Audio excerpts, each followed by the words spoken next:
Picture the most beautiful store you've ever walked into. The kind of place where the ceiling disappears into glass and iron somewhere above you, where the light comes in clean and cold and turns everything gold, where the smell is warm wool and cedar and something floral, expensive, the kind of scent that costs money just to breathe. Now fill that place with 10,000 people. Add silk and velvet and lace stacked to the rafters. Add Christmas garlands hanging from iron galleries. Add the smell of 10,000 unwashed coats, 10,000 pairs of boots tracking December mud across white marble floors. Add the shrieking of children who've been dragged through 4 floors of shopping and are thoroughly done with the whole enterprise.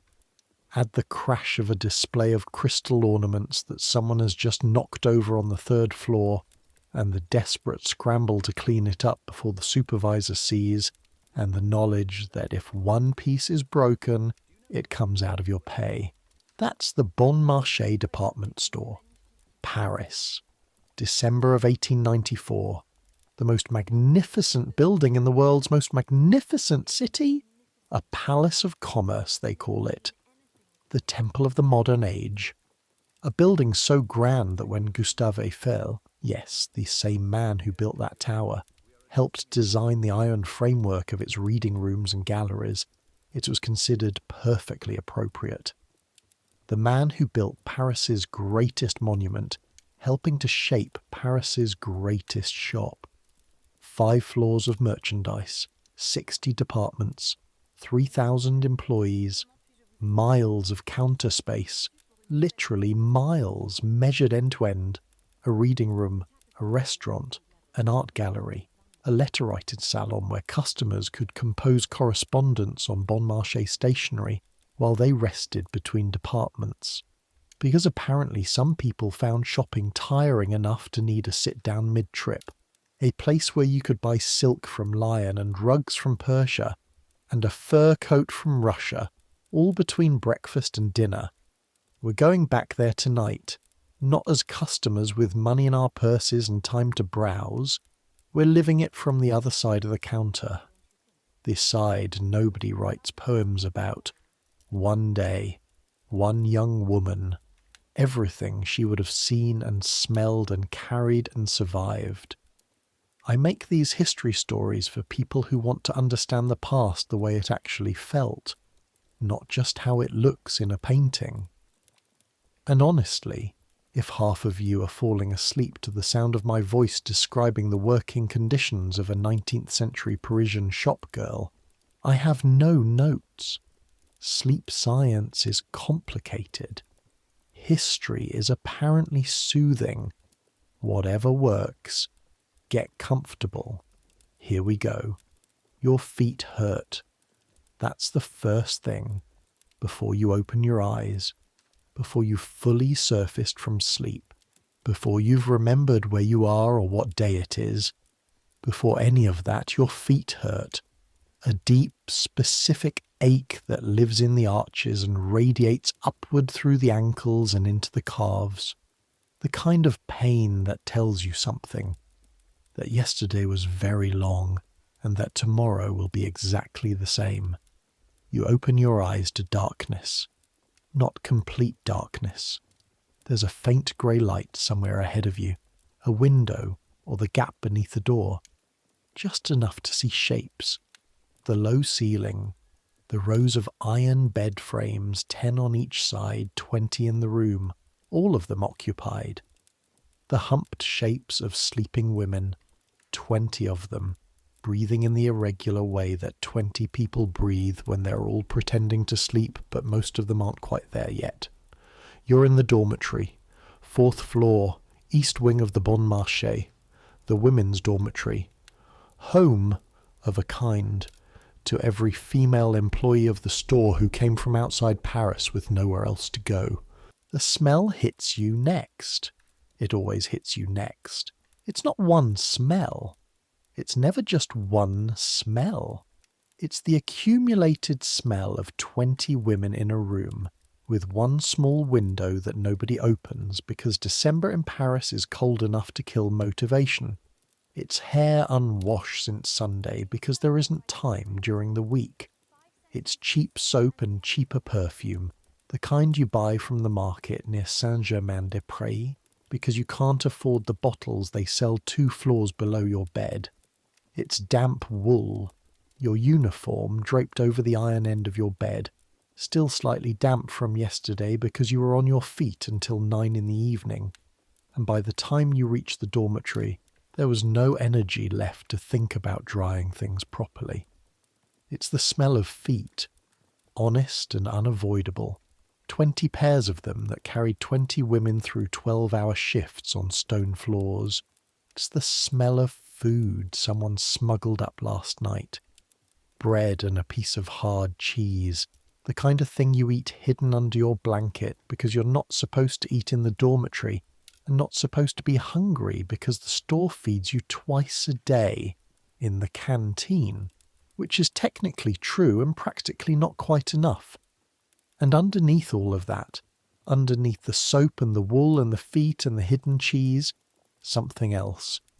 The smell of a big building in winter, stone and iron and gas pipes, and the particular dusty warmth of a place that houses thousands of people and never quite cools down. Welcome to the Bon Marché department store, Paris, December 22nd, 1894, 3 days before Christmas. The bell rings at 5:45 in the morning, not a gentle bell, not suggestion. A clanging iron bell hung in the corridor outside the dormitory door, rung by someone who seems to genuinely enjoy the work. A thin woman named Madame Charpentier, who is responsible for the female dormitory, and who treats the 5:45 bell as both a professional obligation and a personal expression. You're already half awake. You've been half awake since 4. That's the thing nobody tells you about working the Christmas season. It's not just the hours, it's the anticipation. Your body knows, somehow, that there's too much coming, that today will exceed yesterday, and it refuses to let you rest properly. So you lie in the grey dark with your feet aching and your mind already tallying things. The ribbon display needs restocking. The glove case is running low on grey suede size 5. Monsieur Vidal is going to inspect the counter arrangements at 8, and he noticed last time that the measuring tape was left on top of the velvet instead of in its drawer. And a measuring tape left on top of velvet is apparently an indication of a moral failing profound enough to trouble him considerably. The bell stops. Around you the dormitory stirs. You hear the sounds of 20 women beginning the private business of getting out of bed. The creak of iron frames, soft sounds of bare feet on cold floorboards. Someone coughing. Adele, in the bed across from you, has had a cough for 3 weeks that she's been ignoring, because you can't go to the infirmary during the Christmas season without a very good reason, and a cough is not a very good reason. Someone is already at the small mirror above the washstand doing something efficient with her hair. Voices low, the kind of talking that happens before coffee exists, abbreviated and practical. You sit up. The cold hits you immediately.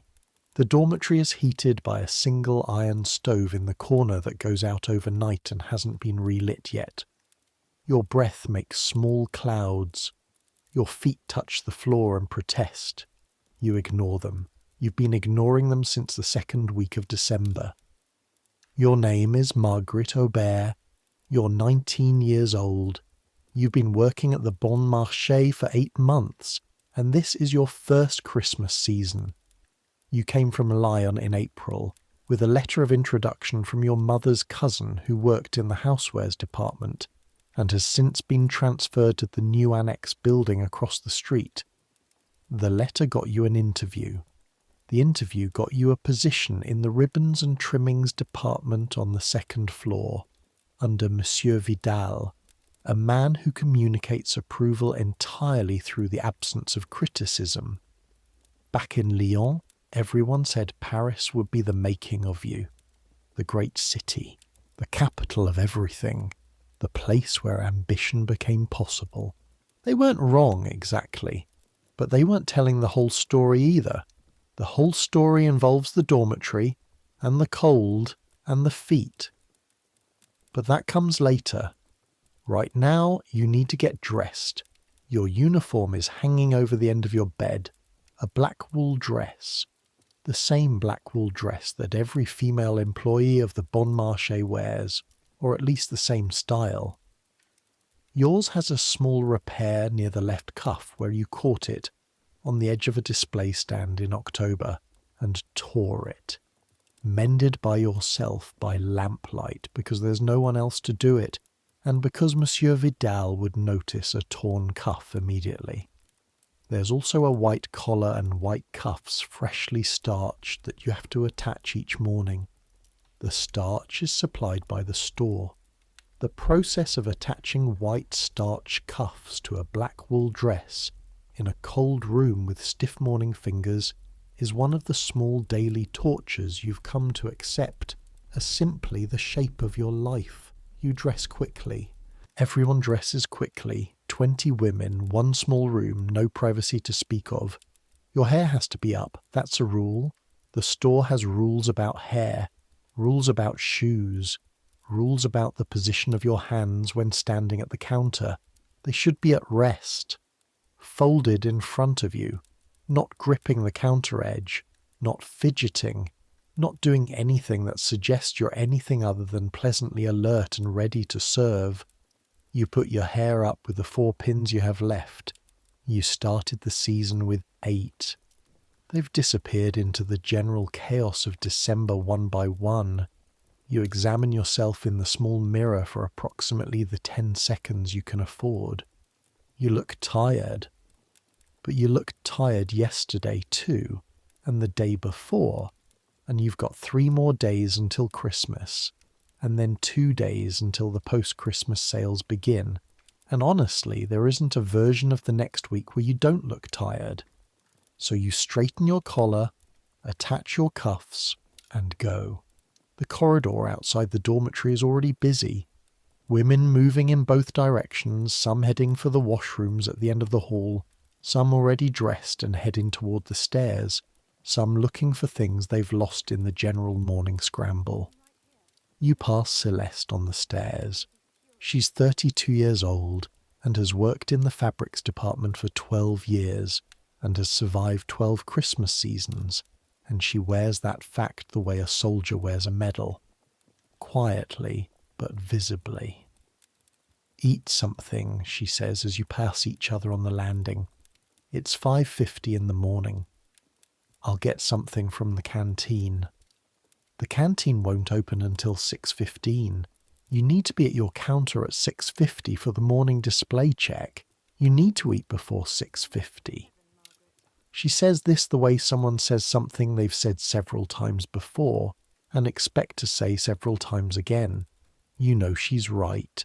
You also know that the bread you saved from last night is in your locker on the ground floor, and that getting to your locker and back up to the second floor before 6:50 is technically possible if you don't encounter any delays, which in the Bon Marché in the last 3 days before Christmas is not a guarantee. "I'll eat," you say. Celeste looks at you with the expression of someone who has heard that specific sentence too many times. "This isn't the week to skip meals," she says. "December 22nd. Do you know how many customers came through yesterday?" You don't. "More than yesterday," she says, "and tomorrow will be more than today."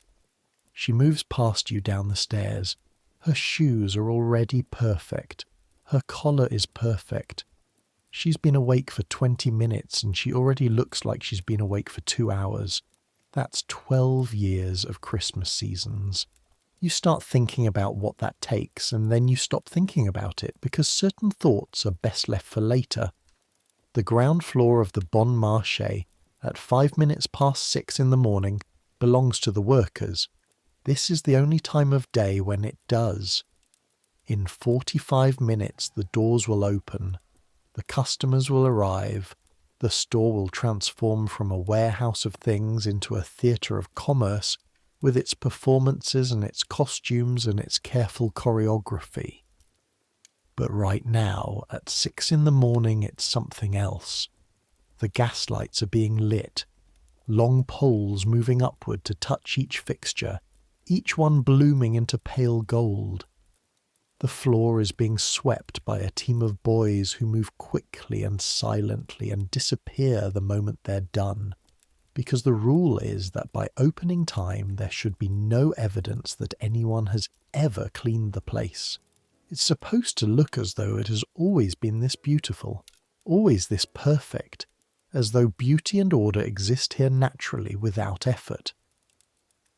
The display windows facing the Rue de Sèvres are being arranged by the window dressers, a small specialist team who work in near-religious silence and treat the window displays with the seriousness of major artworks.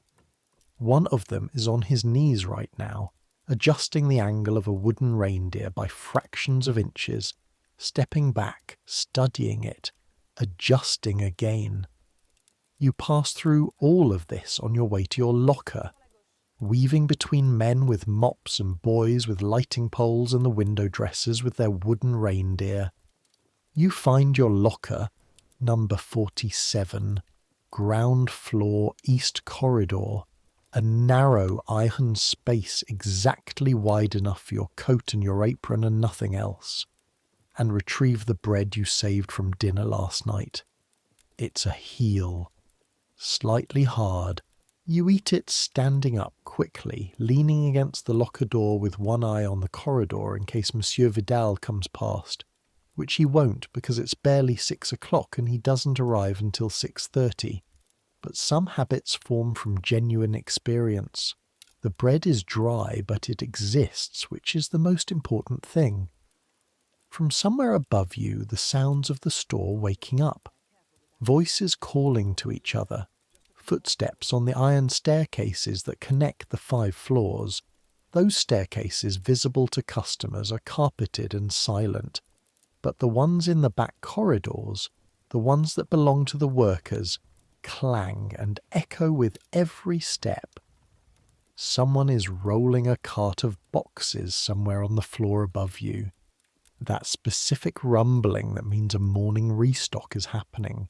Glass being unwrapped from paper, carefully because it's Christmas season, and everything on display is either fragile or expensive or both, and the insurance implications of dropping something in the last week before Christmas are not something anyone wants to discuss.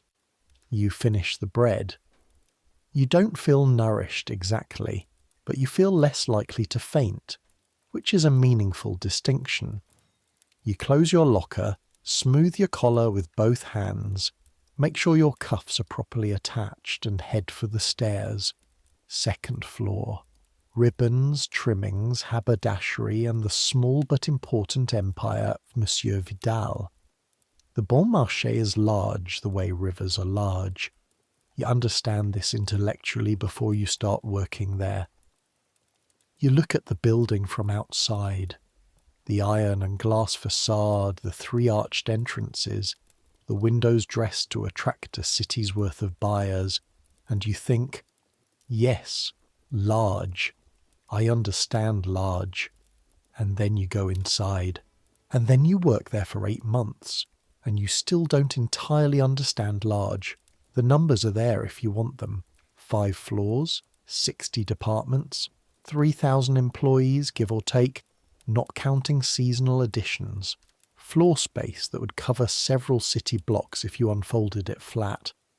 A reading room, a restaurant, an art gallery. A letter-writing salon where customers could compose correspondence on Bon Marché stationery while they rested between departments, because apparently some people found shopping tiring enough to require a sit-down mid-trip. But the numbers don't quite capture it. What captures it is something that happens on about your 2nd week. You're sent with a message, a physical note, because there are no telephones in the departments, everything is carried by foot, from the ribbons department on the second floor to the furniture department in the basement. A journey that involves 2 sets of stairs, 3 turns, and a corridor that seems longer than the building should contain. You're gone for 12 minutes. You come back. Monsieur Vidal doesn't say anything, but the 12 minutes sits there between you like a reproach. After that you learn to move fast. The architecture of the Bon Marché is partly the work of Gustave Eiffel, who designed the iron internal structure of the reading rooms and galleries in the 1870s expansion. This is not something that comes up in normal conversation, but on your first day one of the older employees mentioned it while pointing upward at the iron lattice of the main hall ceiling, and you've thought about it sometime since. The man who built the tower standing over Paris also designed the bones of the place where you fold ribbon into neat lengths 8 hours a day. There's a poetry in that, or at least something worth noticing. The main hall rises the full height of the building, a central atrium of glass and iron that floods with light on sunny days and glows like a lantern from outside at night.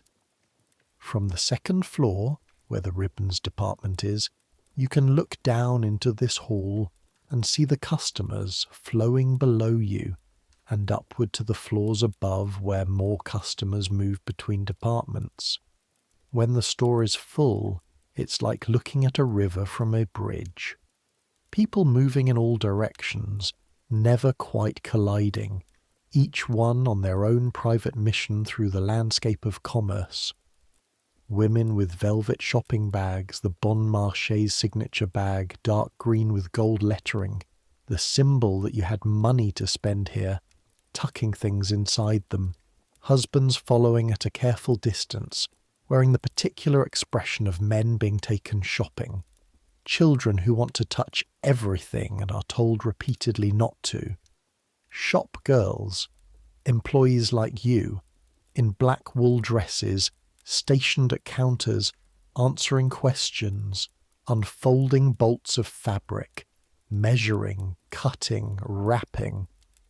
All of it, all day from the moment the doors open at 7 until they close at 8 or 9, depending on the season.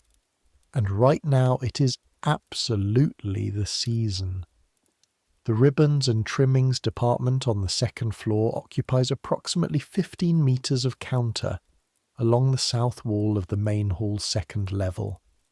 Behind the counter, shelves from floor to ceiling, organised by colour and width and material, containing thousands of spools of ribbon, trim, braiding, gimp, fringe, and other ornamentation that you have spent 8 months learning to distinguish and price and recommend.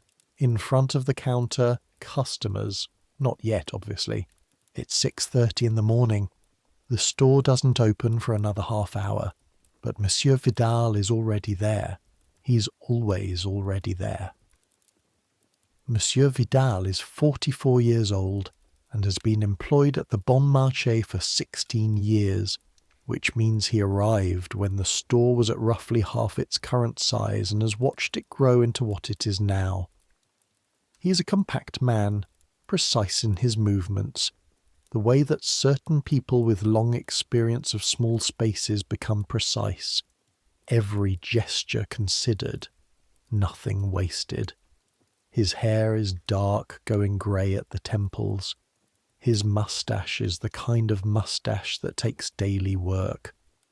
He's standing at the near end of the counter when you arrive, examining the display arrangement with the focused attention of a man reading a very important document. "Aubert," he says without looking up. "Good morning, Monsieur Vidal." "The green grosgrain, second shelf, far end." He points without looking at the shelf. "It's been stocked in the wrong order again. Width descending, not ascending. I said width descending at the staff meeting on Monday." You look at the shelf. He's right. "I'll fix it before opening." He nods, still not looking at you. He's examining the measuring tape, which is, as predicted, on top of the velvet instead of in its designated drawer. You pick up the measuring tape and put it in the drawer. He notices this but doesn't comment. This is what approval looks like with Monsieur Vidal. Let me tell you about him, because he matters in the way that authority figures matter when you're 19 years old and away from home for the first time and trying to learn something real. He's not cruel. That's the important thing to know first. In a world where cruelty in supervisors is common enough to be considered normal, Monsieur Vidal's particular quality is an exacting, relentless, impersonal standard that he applies to himself as much as to everyone else. He was here before you. He's always here before you. He knows every ribbon on every shelf by its catalogue number and its cost price. He can tell by weight whether a spool has been correctly measured or comes up short. He has caught 2 counting errors in 8 months, and each time said nothing except a quiet correction and moved on. What he demands is this: attention, accuracy, the ability to be useful without being reminded. What he does not demand, what he seems to find faintly embarrassing when it happens, is gratitude, or warmth, or any of the small human performances that make working alongside someone easier. He's not interested in whether you had a good morning or a bad one. He's interested in whether the green grosgrain is sorted correctly. This is actually useful information. It took you about a month to understand it, and another month to stop finding it cold, and now you find it almost restful. You know exactly what Monsieur Vidal wants from you. There are no social games to navigate, no performances of loyalty or affection required, just the work. The work in this department is this. Customers come in wanting ribbon. They want it for specific purposes: the trimming of a hat, the binding of a parcel, the finishing of a dress, the decoration of a Christmas tree. They often don't know exactly what they want. They know the colour, roughly, and the occasion, vaguely, and they have some idea of how much money they'd like to spend, which is usually less than what the thing they want actually costs. Your job is to understand what they actually need, find it on the shelves, show it to them in a way that makes them want it, measure it accurately, cut it cleanly, calculate the price without an abacus, wrap it neatly, and accept their money with a small bow. All of this while standing, always while standing. The Bon Marché does not allow its employees to sit behind the counter during shop hours. This is not a secret rule. It's in the employment contract mentioned during the induction, enforced by floor supervisors throughout the day. The reasoning, to the extent that anyone explains it, is something to do with the dignity of the establishment and the professionalism of the sales staff. Standing conveys readiness. Readiness conveys service. Service is what the customer is paying for. What the customer is not paying for, and what therefore does not need to be provided, is a chair. This was the part of the job that nearly broke you in April. In April, when you arrived, you could stand for 4 or 5 hours before your feet began to genuinely hurt. By June, you could stand for 7. By August, 8. Now, in December, you can stand for 12 hours and still walk to the dormitory under your own power, though you sit on the stairs for several minutes before making the final climb to your floor. Your feet don't look the way they used to look. There are specific changes that have happened to them that you don't examine too closely and that you don't discuss with anyone, because in the dormitory, discussing your feet is considered a sign of giving up, and nobody has time to give up in December. The body adapts. That's the thing that's both remarkable and slightly horrifying about it. The body adapts to things it was never designed for. At 6:58 in the morning, Monsieur Vidal positions himself at the centre of the counter, clasps his hands behind his back, and looks at the display he has spent 30 minutes arranging and adjusting. The quiet satisfaction of a man surveying something he's made exactly right. The green grosgrain has been correctly sorted. The measuring tape is in its drawer. The glass case containing the most expensive trims, the silk velvet ribbons, the gold and silver braiding, the lacework trim that costs 3 francs 50 per metre, and which serious customers examine with the same focus other people reserve for buying horses, has been cleaned and has its catches polished. At the other end of the counter, your colleague Sylvie, who is 22 and from Brittany, and has been here for 2 years and knows things you don't yet know, is arranging the display of pre-cut Christmas trims, the bundled packets of ribbon and greenery and small decorative items that the store puts together for customers who want to decorate but lack the time or creativity to select individual elements. These are enormous sellers in the last week before Christmas. Sylvie puts them together with the speed of someone who's made several hundred of them already this week. There's also a third woman in the department, Victorine, who is 41 and has been here for 8 years, and who occupies a calm, experienced territory at the far end of the counter that younger staff silently avoid. Because something about her stillness makes you feel your own relative youth very keenly. Monsieur Vidal checks his watch. 7 o'clock. From somewhere below you, the sound of the main doors opening. The first customer of the morning in ribbons and trimmings is a woman of perhaps 50, wearing a coat of considerable quality and carrying the dark green velvet bag that means she's been here before and spent enough to earn one. She wants red ribbon. Specifically, she wants red ribbon in the exact shade she bought 2 years ago for her tree, and she doesn't have the old ribbon with her to match against, and she doesn't know the catalogue number, and she describes the shade as a proper red, not too dark, not that orangey kind. Monsieur Vidal is with another customer. Victorine is on an errand. Sylvie is being asked about the pre-cut bundles. You're the one who greets the woman with the vague red ribbon description. You show her the reds. There are, in the ribbons department of the Bon Marché in December 1894, 17 distinct shades that could reasonably be described as red.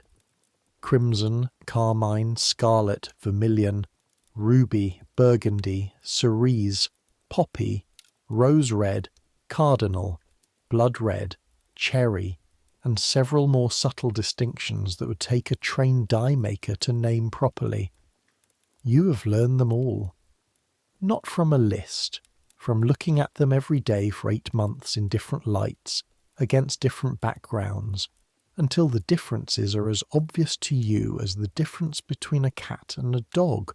You find the shade, or rather, you narrow it to 3 options, and then you hold each one up in the light from the window and watch the woman's face, because the moment she sees the right one, her expression changes slightly. A small relaxation around the eyes, the face of someone who's been looking for something and found it. That one, she says, pointing to the second spool. You measure and cut 4 meters, which is what she says she needs, and 1 extra half meter, which you include at no additional charge because you've learned from Celeste that extra half meters are remembered by customers in a way that shaving a few sous off the final price is not. The transaction takes 9 minutes. The woman is pleased. She leaves with her ribbon wrapped in paper and tied with string, carrying it in her green velvet bag. Monsieur Vidal has been watching this from the corner of his eye while attending to his own customer. He says nothing, but the measuring tape stays in its drawer for the rest of the morning. Here's what December is, in practical terms, at the Bon Marché. In a normal month, the ribbons and trimmings department serves perhaps 150 customers on a busy day. Good business, reasonable business. The kind of business that keeps the department healthy and Monsieur Vidal satisfied. In December, Specifically in the last week before Christmas, the number on a busy day is closer to 350. You don't see all 350 yourself.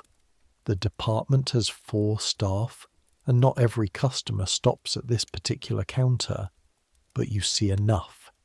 You see them in a continuous stream from the moment the doors open at 7 in the morning to the moment they close at 8 in the evening, with a brief pause at midday when you eat lunch in the canteen in shifts, 20 minutes each, and the queue at your counter doesn't stop existing. It just temporarily lacks someone to serve it, which creates a backlog that you spend the next hour working through. The physical reality of 350 customers in a day is this. You are on your feet for 13 hours. Not approximately, 13 hours, because you arrive at 6:50, and the last customer of the evening is sometimes in the department until 10 past 8, after which you have to restore the displays and do the evening count, and you're often not free until 8:30 or 8:45. You make approximately 400 individual measurements of ribbon, trim, or braid. Each measurement involves reaching to the appropriate shelf, locating the right spool, pulling the length of material across the counter, holding it against the measuring stick fixed to the counter edge, cutting cleanly with the scissors that hang on a small hook at your right hip. This scissors handle going warm from your body heat over the course of the day until it feels like an extension of your hand, and rolling the cut piece into the appropriate wrapping. Your right hand cramps sometime around 2 o'clock most afternoons. The cramp lives between the first and second finger, a deep ache from the cumulative pressure of the scissors, hundreds of cuts in a day. You have developed a habit of flexing that hand whenever you have a spare moment, which is not often. Your back aches in a particular way by the end of a shift, a low, flat ache from the hours of leaning slightly forward over the counter to show customers things, to hold ribbon up to the light, to lean across and trim something that's landed slightly wrong. You've gotten better at managing your posture. Celeste taught you about posture in a brief, practical conversation in September. Stand straight, she said. Don't hunch to meet the customer. Make the customer come to you. It sounds like a social tip. It's actually survival advice. Your feet, as mentioned, are something you've chosen not to examine too closely. What I can tell you about December, because I know you're beginning to wonder, is that it's also the most alive you'll feel in the job all year. This is the paradox of it. All the things that are hardest about December, the crowds, the noise, the physical demand, the relentlessness, are also the things that make it feel like something real is happening. In a quiet month, the work can feel repetitive to the point of abstraction. In December, each transaction is part of something. Each customer with their Christmas list and their specific needs and their mild desperation is part of an enormous human event. The whole city trying to prepare for Christmas at the same time, all of it flowing through this building. You're part of that, a small part, a very tired small part, but still. At 9:30, a woman enters the department with a problem. She's around 40, well-dressed, carrying a hat. Not wearing the hat, carrying it as if it's evidence. The hat has been trimmed in a particular ribbon, moss green satin, you can see it from 3 meters, and a piece of the trim has come off, possibly because it wasn't attached properly in the first place, or possibly because of some incident involving a carriage door that the woman will not describe but which seems significant. The trim is the Bon Marché's own product. The woman has the receipt, slightly crumpled, from September.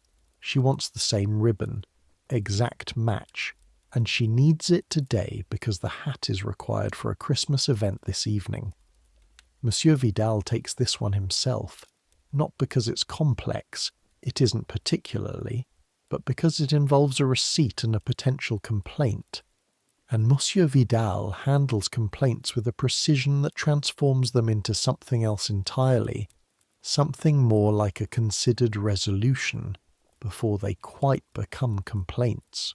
You watch him do it from the corner of your attention while serving a girl of about 12 who's been sent to buy green ribbon for a dress and has a specific budget written on a piece of paper in what is clearly her mother's handwriting, 3 francs, and who is examining the options with the focused seriousness of a professional buyer. What Monsieur Vidal does with the woman and her hat is this. He looks at the ribbon on the hat. Not a glance, a genuine examination, the way a craftsman looks at another craftsman's work. He takes the hat from her, holds it at arm's length, tilts it in the light. He goes to the shelves without hesitation, removes 3 spools of green satin in very close shades, and holds each one in turn against the surviving trim on the hat. The second one matches. He cuts the required length. Then he reattaches the trim himself at the counter with the small curved needle and thread he keeps in a case in the inside pocket of his jacket, sewing with the small quick stitches of someone who's done this many times. When he hands the hat back, the trim is more securely attached than the original was. The woman examines it. She can't tell where the new piece begins. No charge for the new ribbon. No charge for the repair. The woman leaves considerably happier than she arrived. Monsieur Vidal smooths his jacket and moves to the next customer without ceremony. You watch this and file it away. This is what 16 years looks like. The thing about working a department store during the Christmas season is that you'll see in Paris by Christmas. All of it. The whole city funneled through these floors. The Bon Marché draws everyone. That's the innovation. The thing that Aristide Boucicaut understood when he built the place. A fixed price on every item, clearly marked, no haggling required. This sounds simple. It is revolutionary. Before the department store, shopping was a negotiation. You went to a small shop, the shopkeeper named a price, you argued. The final price depended on your confidence and your knowledge and your willingness to walk away. Rich people and experienced shoppers did well. Poor people and inexperienced shoppers paid more. The whole system disadvantaged exactly the people who could least afford to be disadvantaged. The Bon Marché said, no, the price is the price. It's the same for everyone, rich or poor, experienced or not, Parisian or provincial, you pay the same price. The shopkeeper doesn't profit from your ignorance. This is why everyone comes here. You see them all in December. Wealthy women from the 16th arrondissement with their long coats and their perfectly dressed daughters, spending amounts that make you quietly recalculate your entire sense of money. Wives of clerks and skilled workers, careful with their budgets, examining things for a long time before deciding. Young women saving up for something specific, a piece of ribbon, a single beautiful button that they'll add to a garment they've already made, because they can't afford the garment from the store, but they can afford the detail that will make their own work look like it came from somewhere expensive. Girls like you, on their days off, walking through the departments not to buy but to look, to see what exists, what's possible, what the world contains if you can afford it. You understand those girls. You were one of them, briefly, before you got the job. Now you're on the other side of the counter, and the view is different from here. You see what people want. You see the gap between what they want and what they can afford, and you see the small performances of dignity they use to bridge that gap. The woman who picks up the most expensive ribbon, examines it, puts it down, asks for the third cheapest with the authority of someone who is choosing exactly what she wants, rather than taking what she can get. The man who knows exactly what he's there for and conducts the transaction quickly, as if speed will make the price feel less significant. You don't judge any of it. There's no energy left for judgment after the first month of December. At 11:37 in the morning on December 22nd, 1894, a girl faints in the housewares department on the third floor.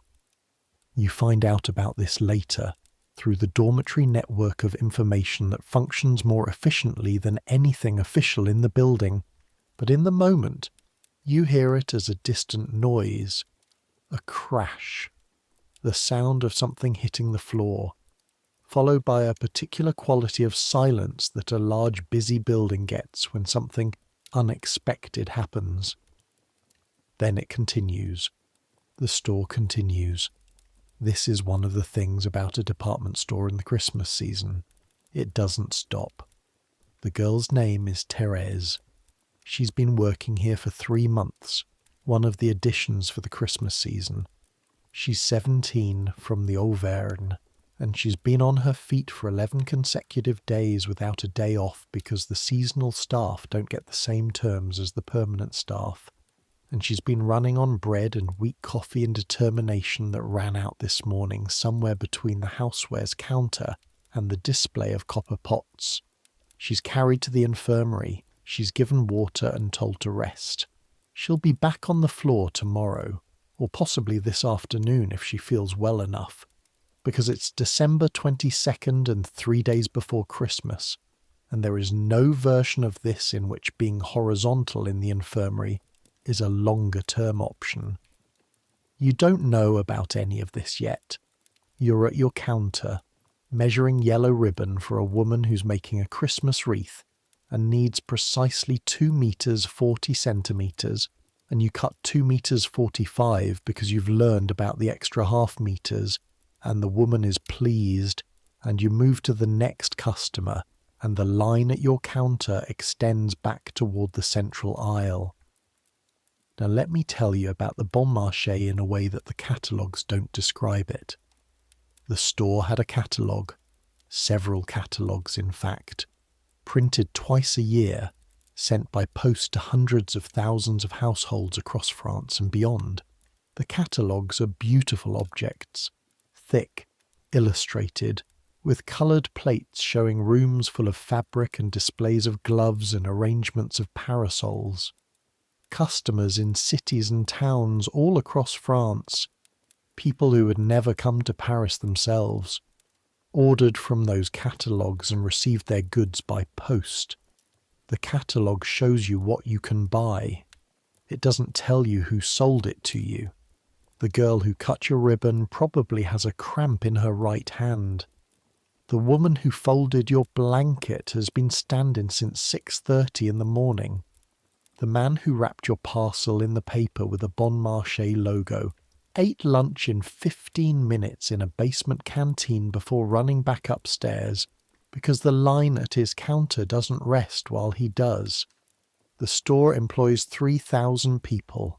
They live in this building, a good many of them, in dormitories on the upper floors. They eat in the basement canteen. They're not allowed to leave the premises during work hours without specific permission. Not allowed visitors in the dormitory. Not allowed to sit during shop hours. Not allowed to eat during shop hours. Not allowed to discuss their wages with colleagues. In exchange for all of this, they receive a salary that is, for Paris in 1894, reasonable. Better than factory work. Better than domestic service. Better than most of the alternatives available to a young woman from the provinces with no money and no connections. The Bon Marché is not a bad employer. This is the confusing thing about it. By the standards of the time, it's considered a progressive one. The pension fund, the sick pay, the subsidized canteen meals, the reading room available to employees in their limited free time. Aristide Boucicaut, who built the place, was a paternalist, which means he believed sincerely in providing for his workers the way a good father provides for his family, which also means he believed in having the same relationship with them that a father has with children. Benevolent authority, limited autonomy, gratitude expected. The women in the dormitory don't talk about this in those terms. They talk about it the way people who are tired talk about the source of their tiredness, specifically, practically, and without much interest in the philosophy. My feet is what they say, my back, my hands, my eyes in this light. The philosophy is for people who are rested enough to think philosophically. At noon, you go to the canteen.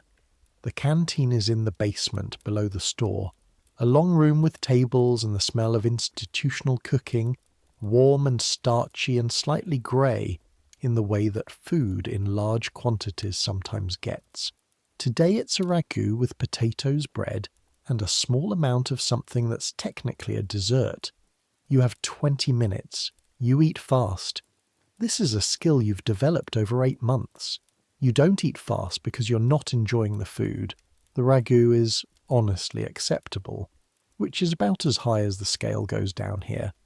You eat fast because 20 minutes is 20 minutes, and you need 5 of them to walk to and from the canteen and 2 to queue for your portion, and that leaves 13 minutes of actual eating. And if you're going to sustain the afternoon on 13 minutes of ragout, you need to approach the 13 minutes with some efficiency. Celeste is at the table across from you. She's eating at the same pace you are. 12 years she's been doing this. How's the line looking? She asks. Steady. Sylvie's been doing the bundles all morning. Victorine took 3 complaint customers before noon. Celeste nods. Tomorrow will be worse. You keep saying that. It keeps being true.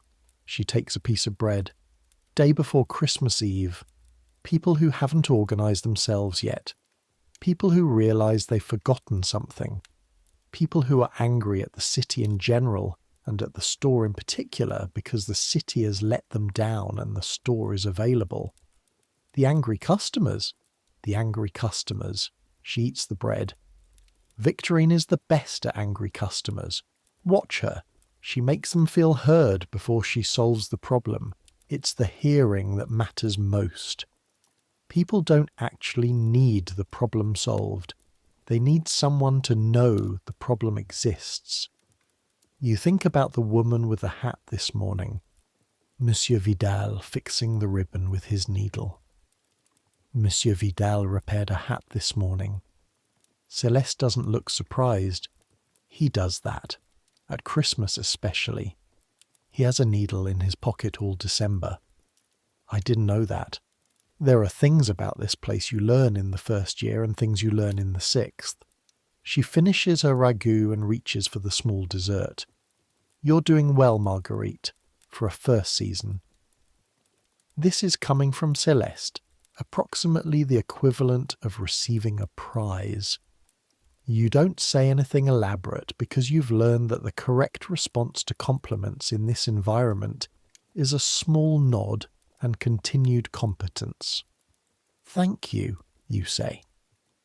She shakes her head slightly, as if you've misunderstood something.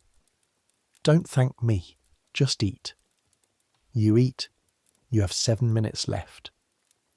The afternoon of December 22nd is when Paris begins to arrive in force. This is something you've heard about, the afternoon surge in the last days before Christmas.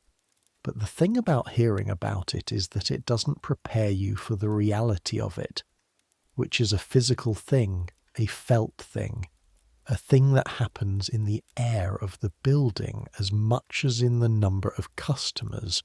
At 2 o'clock, the store has a crowd that would, in a normal month, be described as very busy. At 3, that crowd has doubled. At 4, it's somewhere past describing in normal terms. The main atrium below the second-floor gallery is not walkable in the usual sense. You're not swimming through it.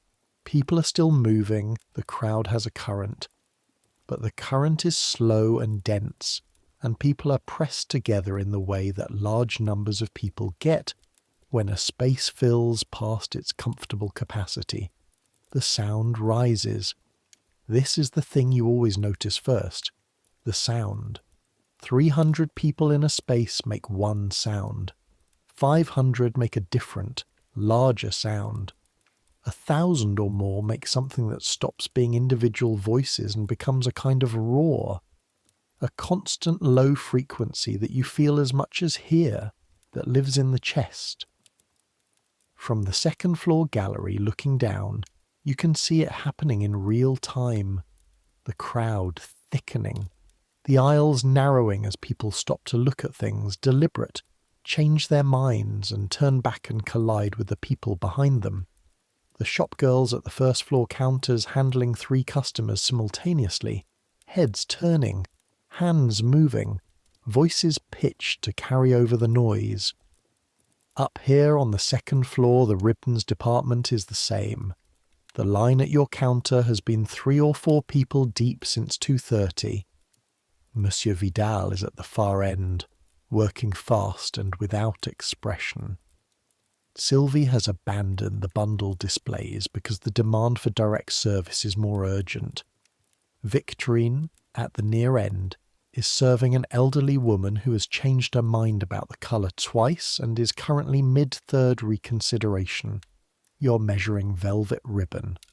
Red velvet, 20 millimetres wide, 4 metres, for a Christmas tree. The customer, a young woman, probably 20, wearing a nice coat and the expression of someone determined not to look uncertain, watches you measure it. "Can you make it 4.5?" she says. "You're already at 4. You cut without the extra comment. 4.5 metres, clean cut. The velvet ribbon falling away from the spool and pooling briefly on the counter, like something liquid before you wrap it. 75 centimes, you say. She's already reaching for her purse. Next customer. Here's something nobody explains about working a counter in a department store during the Christmas rush. At some point in the afternoon, there's no specific moment, it just happens. The work stops being work in the way you think of work and becomes something else, something more physical, more automatic. The decisions you're making, which ribbon, which colour, which price, how much of a smile, they stop requiring active thought and start happening at the same level as breathing or walking. Your hands know what to do. Your eyes know what they're looking for. The part of your mind that was actively managing the whole enterprise is still present, but it's not driving anymore. Something else is driving, something practiced and reliable. This is not relaxation. Don't misunderstand. Your feet still hurt, your hand still cramps, your back still aches in that low, flat way. But there's something in it. Some version of what happens to people who do physical work for long enough, a period where the body finds its rhythm, where the repetition stops being tedious and becomes something closer to flow. You measure ribbon, you cut ribbon, you wrap ribbon, you take money, you make change, red velvet, green grosgrain, gold braid, white satin, silver trim, blue ribbon for a little girl's hair, the mother specifying the exact shade with the authority of someone who knows very well what her daughter will accept and what will cause a scene. You do this for 2 hours without a break. Your right hand cramps. You flex it. You continue. At 4:15, Monsieur Vidal disappears.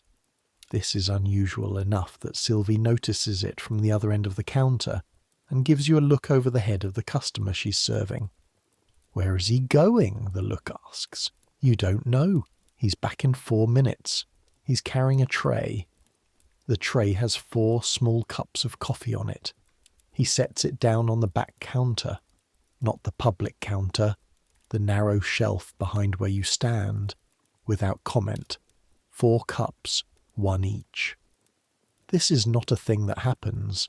Coffee during shop hours is not a thing. It's not quite against the rules. There's no specific rule about a supervisor bringing coffee to the staff during a rush, but it simply doesn't happen. Monsieur Vidal picks up his cup, drinks it in 2 swallows, puts it back on the tray, and returns to the customers. You drink yours in 3 swallows. It's hot and strong and terrible, and it is exactly what you need at 4:15 on December 22nd. Victorine drinks hers while simultaneously telling an impatient man behind the customer she's serving that she'll be with him in just 1 moment. She doesn't spill a drop. Sylvie holds hers to the side of her neck before drinking it, warming her skin for a moment, and you watch this and understand it completely. The tray disappears.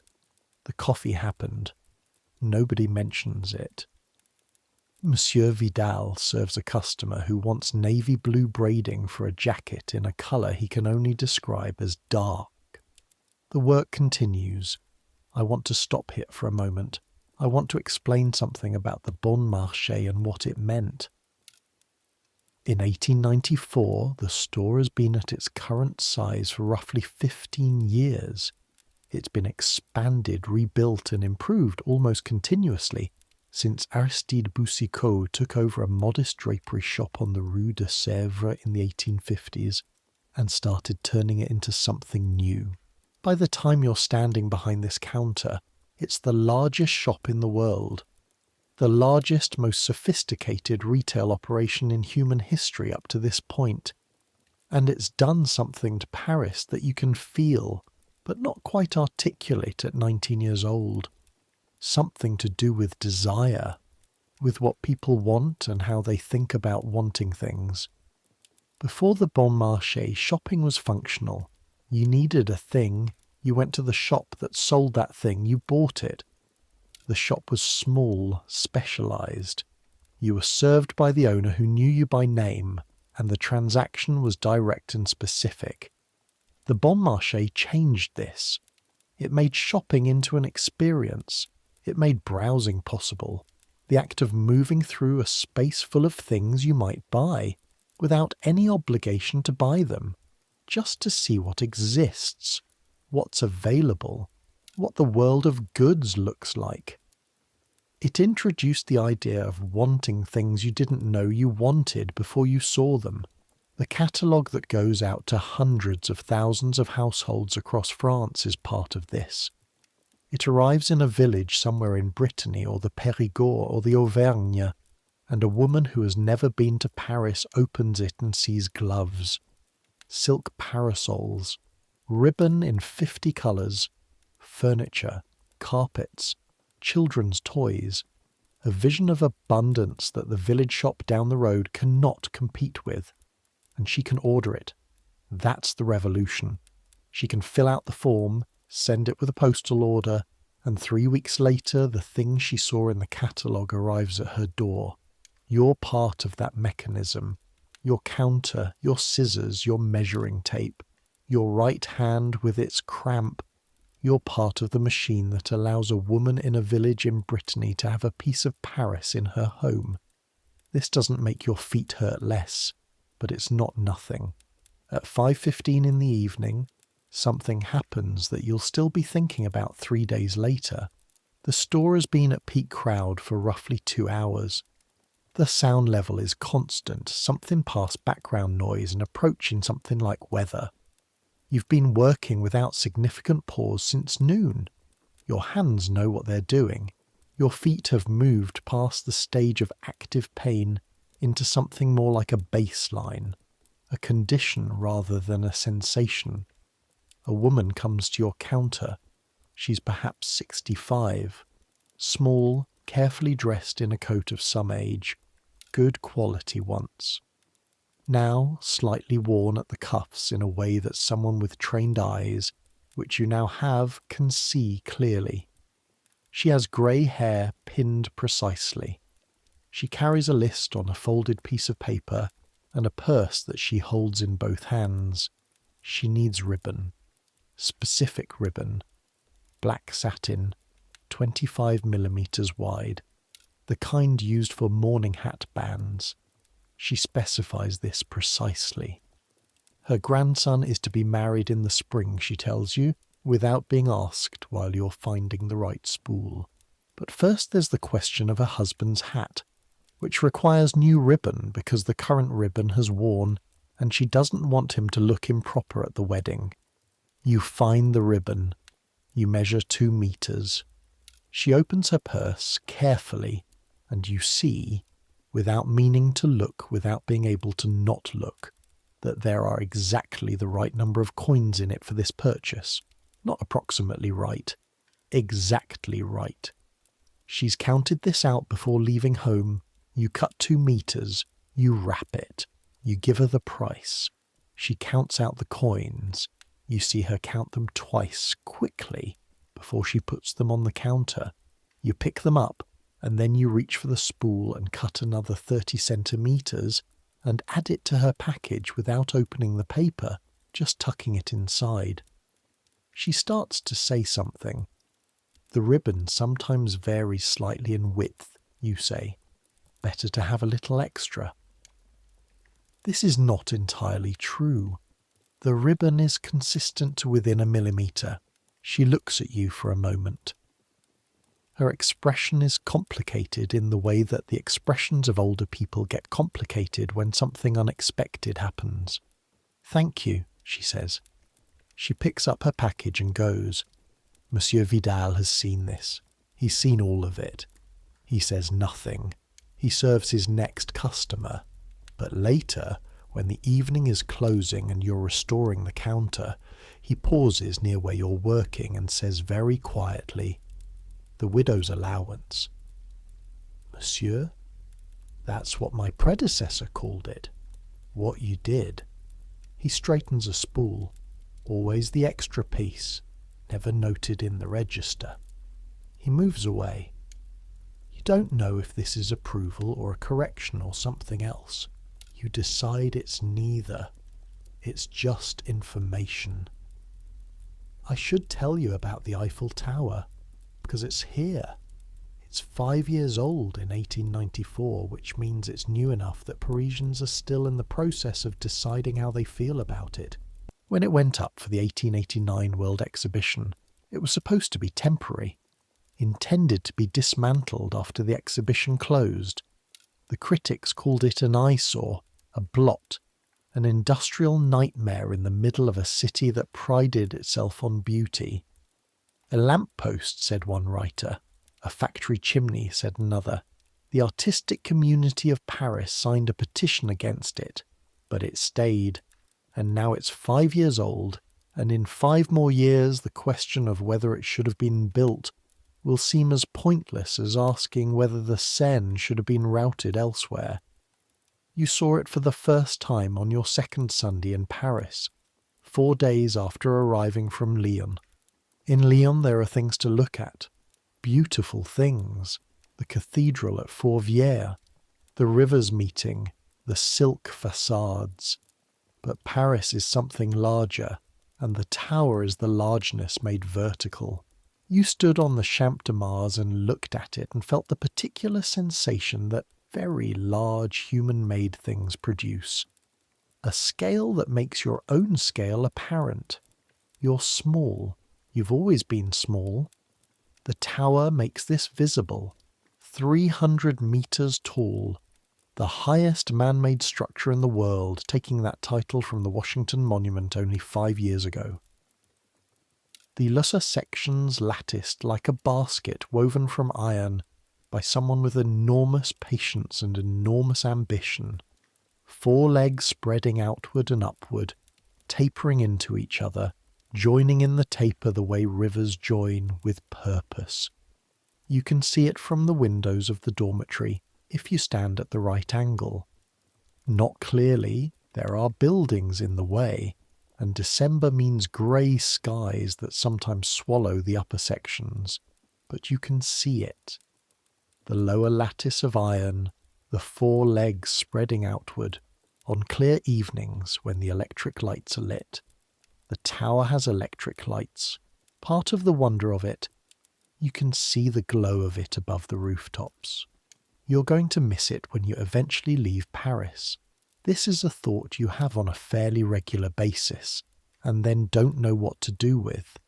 There's no hanging at the Bon Marché, no public execution, no cart of condemned prisoners making its way through the streets while the city watches, but there's December 23rd. December 23rd is the day I want to tell you about. The day that defines the Christmas season, the way a finishing line defines a race. Not as a conclusion, but as a culmination. The point at which everything that has been building becomes visible all at once. You find out the night before. Not that it will be bad, you know it will be bad, but specifically, how bad. Monsieur Vidal calls the four of you together at the end of the shift on the 22nd. He does this with his usual economy of gesture. One motion of the hand, the four of you assembled at the centre of the counter, the last customers of the evening filtering toward the exits. Tomorrow, he says. He's looking at a piece of paper.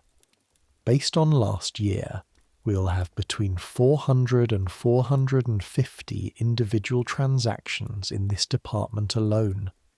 The store expects to receive somewhere in the region of 12 to 15,000 customers through the main doors. This is the maximum capacity the building has ever been tested to. He lets this settle.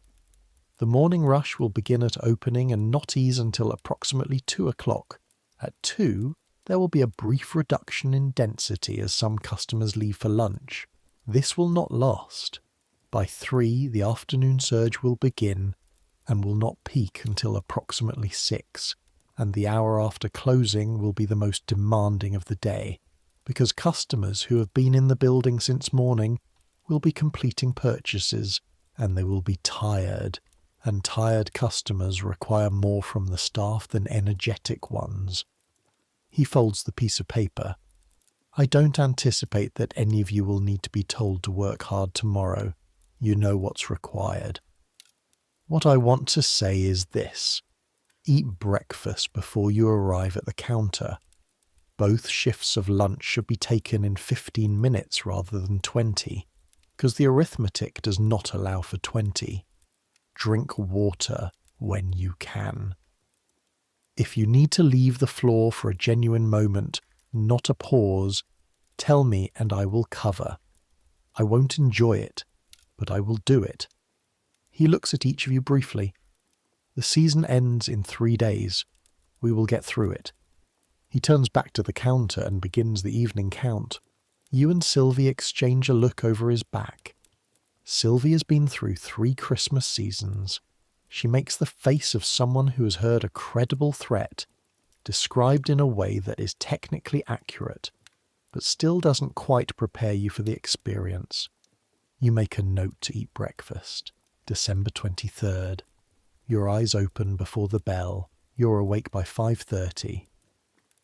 You lie for several minutes in the cold dormitory air, listening to the building around you, the sounds of a large place beginning its day, the distant footsteps of the cleaning crew, the groan of iron in the cold, and you do something you've started doing in the last week of December, a kind of inventory. Hands, stiff, cramp in right, normal, feet, aching, normal, back, tight, normal, head, clear, good. You're 19 years old, you've been standing behind a counter for 8 months. You are, by the standards of this building and this profession, in reasonable working condition. You get up. The dormitory moves around you. Everyone is up early today. There's a particular energy in the room, the energy of people who know what's coming and have decided to meet it, with preparation rather than dread. Beds made quickly, uniforms on, hair up. The sounds are efficient. Even the newest girls, the seasonal additions who've only been here 3 weeks, seem to understand from the dormitory atmosphere that today is different. You dress. You check your collar. You check your cuffs. You retrieve the bread you saved from yesterday's dinner and eat it in the corridor, walking. because even 5 minutes of sitting seems like something you shouldn't spend today. On the stairs, you pass Adele, the one with the cough. She looks worse than yesterday. "Are you well enough?" you ask. "I'm fine," she says. "You're not fine." "I'm well enough," she says, going past you down the stairs. You watch her go and think about Therese in the infirmary yesterday. There's a calculation being made here by each of these women about what can be pushed through and what can't. The calculation involves wages and pride and the particular arithmetic of being someone who can't afford to be the person who gives up. You hope Adele gets through the day. You go to the counter. At 6:55 in the morning, 5 minutes before opening, the queue outside the Bon Marché on the Rue de Sèvres is already extending past the entrance of the building next door. You can see this from the second-floor gallery. You're not supposed to be gawking from the gallery. There's work to do. There's always work to do. But you're standing there for 30 seconds, looking down at the street through the large windows, and you see them. The line of people, coats and hats and breath clouding in the December air, already 100 people deep before the doors have opened, already moving slightly restless. The collective impatience of people who want to be inside and are not yet inside. There's a family near the front with 3 children. The smallest child is sitting on what looks like a portmanteau, either because there's nowhere else to sit or because the portmanteau is small enough to function as a child's seat. The child is eating something. The child appears entirely untroubled by the weight. The doors open. The sound that comes upward through the building is like a wave arriving. Not loud exactly, it doesn't crash, but substantial. The sound of a crowd moving from stillness into motion. You go back to your counter. "Here they come," Sylvie says. The first 2 hours are not the worst of the day. This seems counterintuitive. The doors open, the crowd enters. Surely the first hours are the most intense. But it isn't how it works. In the first 2 hours, the crowd is still orienting itself. People are arriving, moving through the entry floor, spreading through the departments, finding what they came for. The store is full but not overwhelmed. The aisles are navigable. At the counter, the line is manageable. 4 deep, 5 deep. And the transactions are focused, specific. People know what they want. They've thought about it in the queue outside. They ask for it. You provide it. They pay. They leave. You measure ribbon. You cut ribbon. You wrap ribbon. You make change. The cramp in your right hand comes early today. 20 minutes past 9. You flex it and keep working. A boy of about 8 comes to the counter without an adult holding a piece of paper. He wants the kind of ribbon that looks like something for a princess. This is the full description. He's read it off the paper. You make him describe the paper to you more carefully, and from his description you deduce that his mother has sent him for white satin, probably 30 millimeters, probably for a Christmas wrapping application. You show him 2 options, white satin and a slightly iridescent white grosgrain that does objectively look like something for a princess. He picks the grosgrain immediately. He has very good taste. He counts out his money carefully from a small leather purse, counts it twice. Then he picks up his wrapped ribbon and walks away with the gravity of someone who has completed an important commission. You watch him go. Next customer. By 11 in the morning, the store has reached the capacity that Monsieur Vidal described as the maximum it has ever been tested to. You know this not because anyone announces it, but because the sound changes. The roar from below, that constant frequency you feel in your chest, becomes something heavier, something with more mass in it. And the floor below the second floor gallery, visible through the railings when you have a moment to glance down, is now not just full but dense. People moving in the close, careful way that crowds move when every movement displaces someone else. Up here, the ribbons department is its own version of this. The line at the counter is no longer a line in the usual sense. It's a semi-permanent state. People waiting behind people who are being served, and more people arriving before those people leave, so the number doesn't decrease. You serve. The line stays the same length. You serve more. The line stays the same length. This would be demoralizing if you let it be demoralizing. You don't let it be demoralizing. Monsieur Vidal is in constant motion at his end of the counter. Not frantic motion, controlled motion, each movement purpose-directed. He doesn't acknowledge the line because acknowledging the line serves no purpose. He just works through it. One customer, then the next, then the next. Continuous, like water moving through a channel. Victorine at the near end has found a gear you've never quite seen from her before. Her stillness has become an active quality. She moves, but her movements are so economical and so precise that the stillness is still there inside them. Sylvia's sweating slightly at the temples, and her hair has developed a few rebellious strands that have escaped their pins, but her hands are steady and her voice is clear.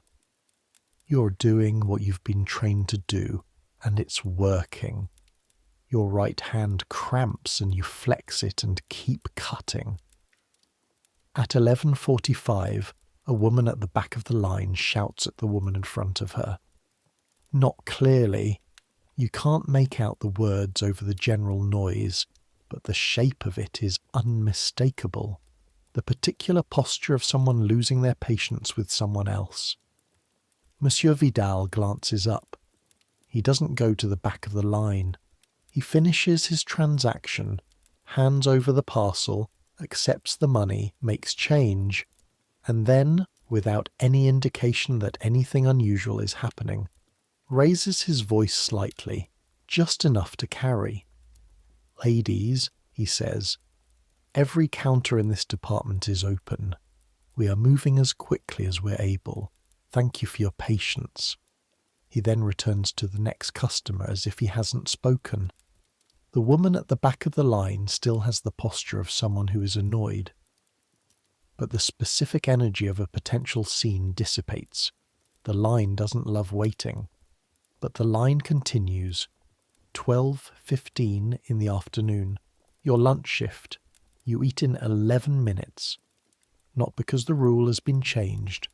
Monsieur Vidal said 15. But because the canteen has more people than usual, and the kitchen is struggling slightly with the volume, and you spend 2 of your 15 minutes in the queue before you reach your food. The ragout today is mutton, which is less pleasant than yesterday's beef, but it is hot and it exists, and you eat it standing at the side counter because all the tables are full. Celeste is beside you with her own plate. She's been working the silk counter on the other side of the floor, and she has the focused, closed expression of someone saving their energy. Thérèse is back on the floor, she says. "Already?" "This morning. She looks terrible, but she's there." You think about what that means. The arithmetic of coming back too soon. The arithmetic of not being able to stay away. How long do you think she'll last today? If she eats and drinks properly. Till closing. Celeste pauses. If she doesn't? 3 o'clock. You finish your ragout. You eat the bread in 2 bites. "Marguerite," Celeste says. "Yes." "This afternoon is going to be the most difficult part of the day. The morning is over. The afternoon is the long part. The part where the body says, 'Enough.' You tell it, 'Not yet.' Understood?" "Understood. When you feel your feet go from hurting to numb, that's fine. When they go from numb to not there, you tell me. I'll tell you." She picks up her tray. Back in your third year, it stops feeling like this, she says. Your body learns the season. In your first year, it's just something you survive. She goes. You stand at the side counter for another 30 seconds because standing in place is still a form of resting, and then you go back upstairs. The afternoon begins. You know it's begun before you're back at the counter because of the sound. The store has a different quality of sound between noon and 2, a slightly lower pitch, a sense of the crowd having consumed its most urgent transactions and relaxed very slightly into browsing. And then, around 2:30 or 3, the second wave arrives. The people who have been at work all morning and come shopping in the afternoon. The families who had lunch somewhere and are now completing their lists. The people who have been putting it off and cannot put it off anymore. This wave is different from the morning in character. The morning crowd comes in with purpose and energy. The afternoon crowd comes in with purpose and slight desperation. The desperation is a productive sales environment in a technical sense. People who are afraid of not finishing their list are less careful about prices than people who have time to deliberate.